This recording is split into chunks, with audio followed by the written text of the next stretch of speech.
Hello, what is up, what is down, what is to the side? It's me who are feeling quite depersonalized and it's disgusting.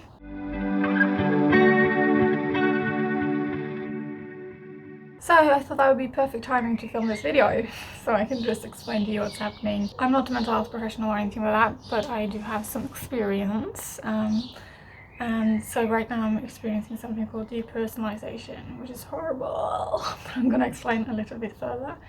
So it feels like my body just isn't mine. It feels very heavy and it feels like I can tell I'm doing it, but it's so distant. My mind is like outside of me, and it can also be that colors just seem off, that this green won't look that usual kind of green. Wow, it's so inspirational. Looks like we're in a garden or something.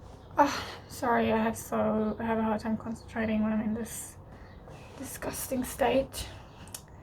Derealization is one thing, I'm pretty used to it. Depersonalization though is horrible. So I googled and it says that depersonalization, derealization is a type of dissociative disorder that consists of persistent or reoccurring feelings of being detached, which is dissociated. Usually with a feeling of being outside of oneself, observing life. Oh, it's horrible. It's really bad. Ugh. I will usually just have depersonalization when I'm in a panic attack, so I will be like, I feel like I'm losing control of my body, like it's just but now I got it. I was just on my way out to go and walk around the block, really, so that sucks. I feel like I'm quite triggered since I challenged myself so much yesterday. I'm kind of just having to take the consequences of that today. And then it says that derealization include feeling detached from the surroundings, so people, objects, everything seems like unreal, like lifeless, colorless, or like flat, artificial, like everything seems fake, like we're in the Truman Show. It's an intense feeling of being in the Truman Show.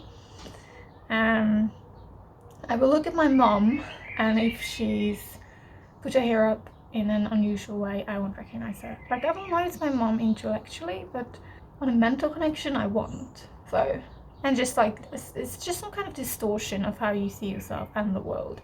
And it says that, for example, some objects may appear blurry or unusually clear. So like all of a sudden I will see the details in things, like this wood here that you're sitting on.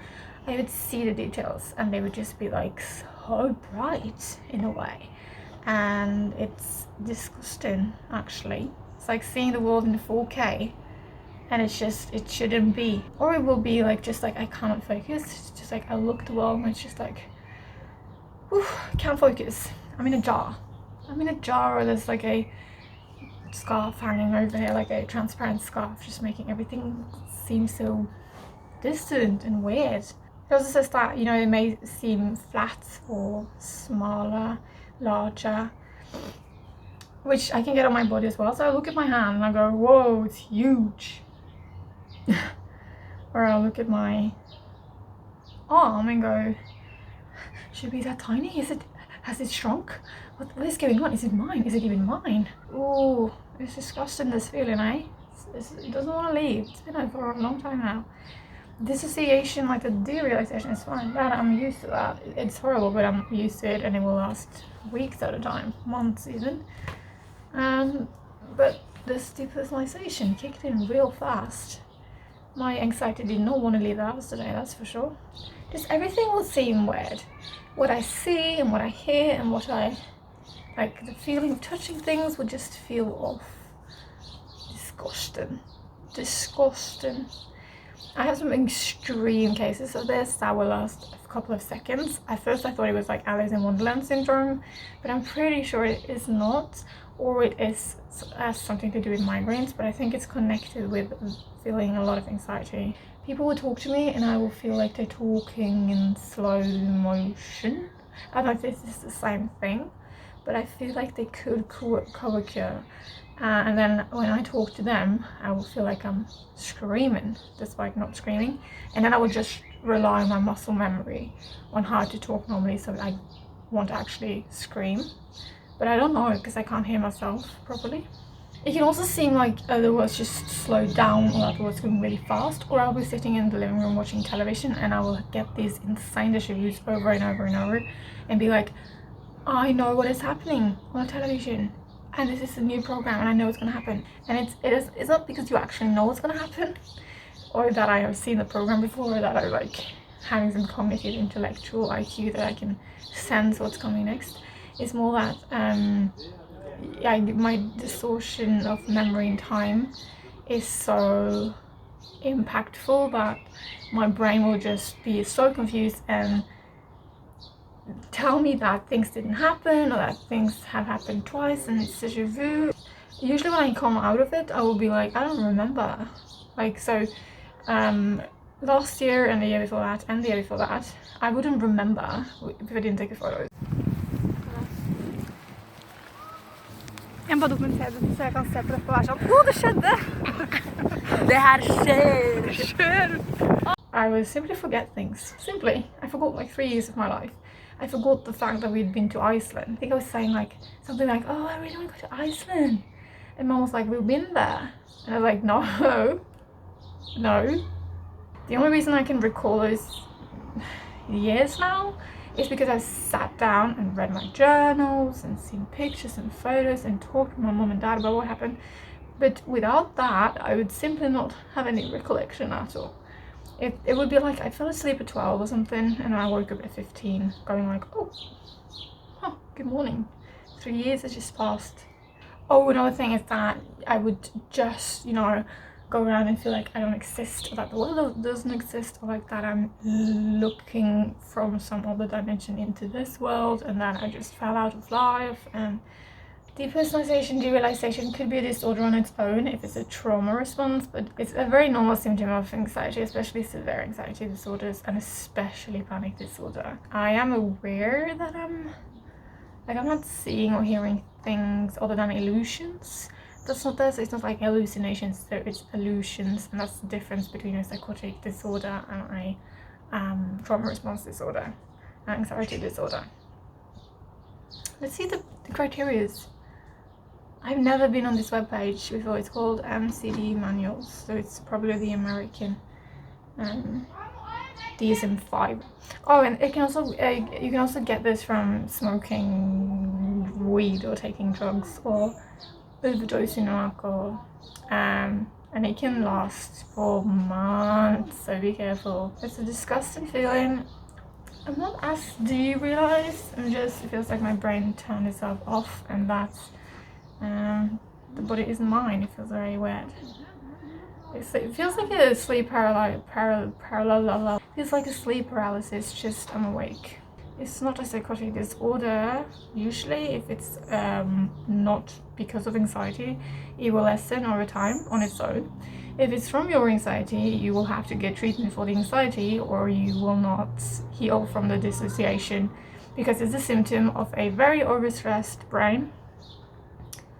But it's not dangerous. You're not going nuts or crazy or loco or losing it. The only dangerous thing is that you may do some stupid shit, like may send a message that's a bit rude or exposing because you just don't feel real, so it doesn't matter. That's the only dangers. Another thing is that you can fall into a existential depression, and I struggled with that so badly for like 3 years. But the thing is, when you're in this state of dissociation, it means that you're outside of your tolerance window. So when you have anxiety, you're on the top, you're like up here, and your body can't be there all the time, so it will just push you down here to the dissociation, or you can have it both, but either way, you're not in your tolerance window. So when you're not in your tolerance window, you won't use your frontal cortex, you know, there's no logical thinking, because you simply cannot have anxiety, like you simply cannot have firing in your amygdala together with using your frontal cortex properly. So like try having a math exam whilst having a panic attack. Either the panic attack will worsen because you won't understand a shitty thing about the math, or your panic attack will lessen because you need to focus on the maths. So the best tips would be get treatment for your anxiety if it's from your anxiety or depression. and then it's to sleep enough and maybe go to bed regularly. I would usually get very triggered if I watch too much YouTube or too certain types of like series or films.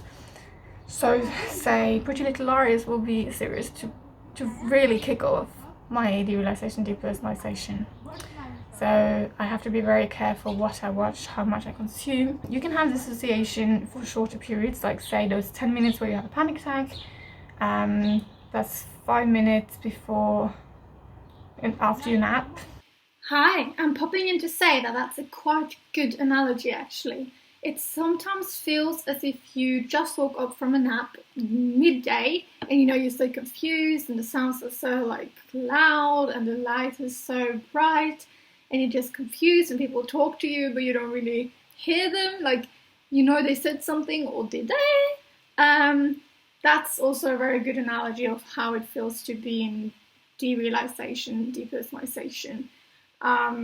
Just that it won't go, like it won't pass within a couple of seconds or minutes. It will last. And you can also have this like for a second, like most of the population has it during their lifetime, but then for a couple of seconds. Or you can have it like chronically on different levels. So you will have it chronically, you will have a panic attack and it will get even worse. You will add in some spicy depersonalization in there as well. And it will lessen, but it won't completely go away. And so it will go up and down and up and down. And one day, for just 30 seconds or 1 minute, or it will stay that way the whole day, it will just go down and your brain will get inside your tolerance window and you will be like, whoa, I was here all along. This is my body. That is my mom. That is a green plant and it looks completely normal. And I feel good. I feel alive. I'm not in a Truman Show anymore. Everything makes sense. Now I can think about logical things and it will make sense and I can actually figure it out. So I don't remember if I followed up that sentence, but do not at least go nihilistic just because you're experiencing this. Because thinking about nihilistic philosophy was in dissociation, especially depersonalization, derealization type of dissociation, is a very bad idea. Take it from me. So I hope this was helpful. If it was, then give it a thumbs up and subscribe because I make a lot of these videos, and then I will see you in the next one. Oh, I feel better. Yes.